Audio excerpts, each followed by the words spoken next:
Tengan todos un feliz día y que el Señor les bendiga. En el día de hoy iniciamos la lección número 8 de este trimestre. ¿Cómo pasa el tiempo de rápido? Hace muy poco estábamos estudiando el libro de Deuteronomios y ya estamos en la lección 8 de este trimestre. Pidámosle al Señor que no nos deje pasar más tiempo de nuestra vida sin que predicamos el Evangelio y lo demos a conocer. En esta semana tenemos un título que es Jesús, el mediador del nuevo pacto. Y el versículo de memoria lo encontramos en Hebreos el capítulo 8 y el versículo 6. Pero ahora, tanto mejor ministerio es el suyo, cuanto es mediador de un mejor pacto establecido sobre mejores promesas. El Señor es el mediador de un mejor pacto. Y cuando nosotros miramos atentamente la historia bíblica, se había presentado y presenciado una grandiosa y majestuosa proclamación de la ley. Cuando el Señor dio en el monte de Sinaí los 10 mandamientos, el monte tembló de terror. Y sin embargo, con toda esa manifestación divina del Señor, apenas hubo unas pocas semanas después pasado, cuando el pueblo de Israel quebrantó ese nuevo pacto con Dios al postrarse y a adorar una imagen fundida. No podían esperar el favor de Dios por medio de un pacto que ya habían roto.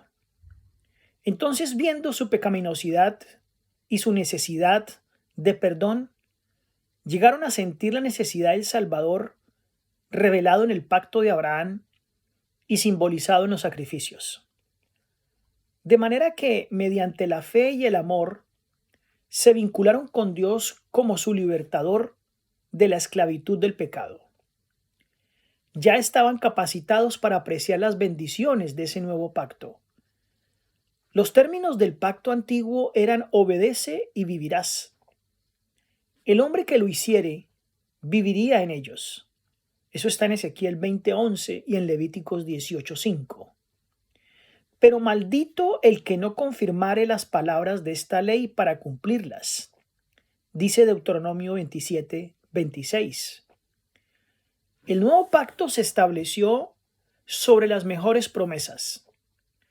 La promesa del perdón de los pecados y de la gracia de Dios para renovar el corazón. Las bendiciones del nuevo pacto se fundan únicamente en la misericordia evidenciada en el perdón de la injusticia y de los pecados. Todos los que humillen sus corazones y confiesen sus pecados encontrarán misericordia, gracia y seguridad. ¿Acaso ha dejado de ser justo Dios porque manifiesta misericordia hacia el pecador? ¿Ha deshonrado él su santa ley y de aquí en adelante pasará por alto la violación de ella? Dios es fiel. Él es fiel a sí mismo. Él no cambia.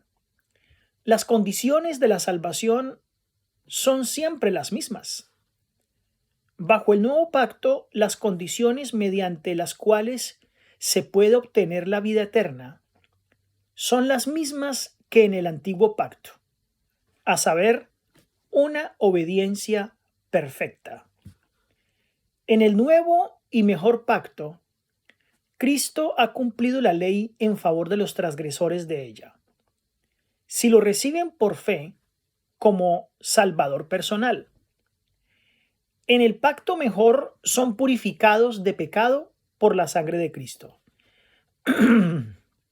Por lo cual, este es el pacto, dice el Señor, que haré con la casa de Israel después de aquellos días, dice el Señor. Pondré mis leyes en la mente de ellos y sobre su corazón las escribiré. Y seré a ellos por Dios, y ellos me serán a mí por pueblo. Las bendiciones del nuevo pacto se basan únicamente en la misericordia manifestada en el perdón de la injusticia y el pecado.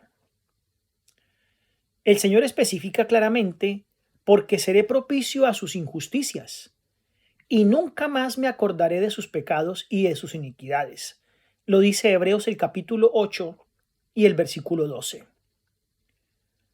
Todos los que se humillan de corazón, confesando sus pecados, hallarán misericordia, gracia y seguridad. ¿Creemos que el Señor ha dejado de ser justo al manifestar misericordia con los pecadores? ¿Que ha deshonrado su santa ley? Dios es fiel. Dios no cambia. Y para todos los que obedecen su ley, para todos los que presentan una perfecta obediencia, para todos ellos hay una herencia, la cual es la vida eterna. Como está escrito, y como leéis, Jesús contestó: haz esto y vivirás. Lucas el capítulo 10 y el versículo 25 al 28. Bajo el nuevo pacto, las condiciones por las que se puede obtener la vida eterna son las mismas que bajo el antiguo pacto. Y ese nuevo pacto es el pacto contemplado. El pueblo de Dios es justificado a través de la administración del mejor pacto. Por medio de la justicia de Cristo, un pacto es un acuerdo por el cual las partes se comprometen mutuamente al cumplimiento de ciertas condiciones. Así, el instrumento humano entonces llega a un acuerdo con Dios para cumplir las condiciones específicas en su palabra.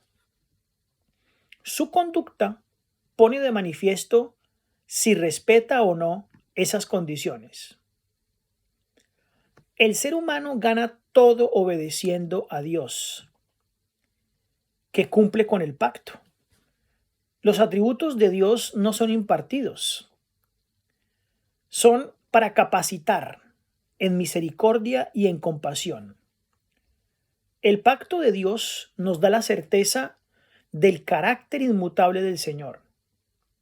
Si esto es así, ¿por qué entonces son los que pretenden creer en Dios en ocasiones inestables, volubles e indignos de confianza? ¿Por qué no rinden su servicio de todo corazón, como estando bajo la obligación de agradar y de glorificar a Dios? No basta con que tengamos una idea general de los requerimientos de Dios. Debemos conocer por nosotros mismos cuáles son los requerimientos y cuáles son nuestras obligaciones. Las condiciones del pacto de Dios son: amarás al Señor tu Dios con todo tu corazón y con toda tu alma y con todas tus fuerzas y con toda tu mente, y a tu prójimo como a ti mismo. Lucas 10:27. Estas son las condiciones de vida. Haz esto, dijo Cristo, y vivirás. Versículo 28. Entonces, la muerte y la resurrección de Cristo completaron su pacto. Hasta entonces, Él se había revelado por medio de símbolos y sombras que señalaban hacia la gran ofrenda que sería hecha por el Redentor del mundo y que se realizaba a modo de promesa por los pecados del mundo. Los creyentes eran salvos en la antigüedad por el mismo Salvador que ahora está, pero que era un Dios velado. Veían la misericordia de Dios en símbolos. La promesa hecha a Adán en el Edén era el evangelio para una raza caída. Se dio la promesa de que la simiente de la mujer heriría la cabeza de la serpiente y ésta le heriría su talón. Así entonces, el sacrificio de Cristo es el glorioso cumplimiento de toda la economía judía. Con el sacrificio de Cristo ha salido el sol de justicia. Cristo es nuestra justicia y brilla esplendorosamente sobre nosotros, porque Jesús es el mediador del nuevo pacto. Que el Señor les bendiga.